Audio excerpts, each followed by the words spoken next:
আমরা চিন্তা করছি পরিষ্কার এখন বলতেছি, ভিতরের কথা রাখতে লাভ নাই। আমরা চাইতেছি থামেন, বিএনপি যেন এককভাবে ক্ষমতায় আসতে না পারে, কথা পরিষ্কার। বসেন, জামাতের আকীদা বিশ্বাস করছি, কথা কন না কেন? মুফতি ফয়জুল করিম ডাইরেক্ট পরিষ্কার সাংবাদিকদের প্রশ্ন জবাব বলছে না, তাদের আকীদা তাদের কাছে, আমাদের আকীদা আমাদের কাছে, এক বিন্দু আমরা লড়ি নাই।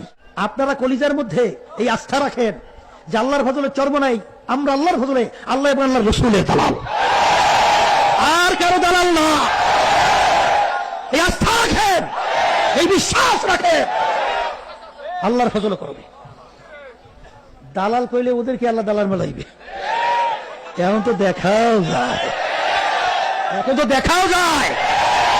এখন আল্লাহ রাব্বুল আলামিন ওই ছিল ওদের লাগাই দিতেছে, কিন্তু আল্লাহ রাব্বুল আলামিন কিভাবে এই পিচ্ছিল রাস্তার মধ্যে ঘুরে বাইর করিয়া পরিষ্কার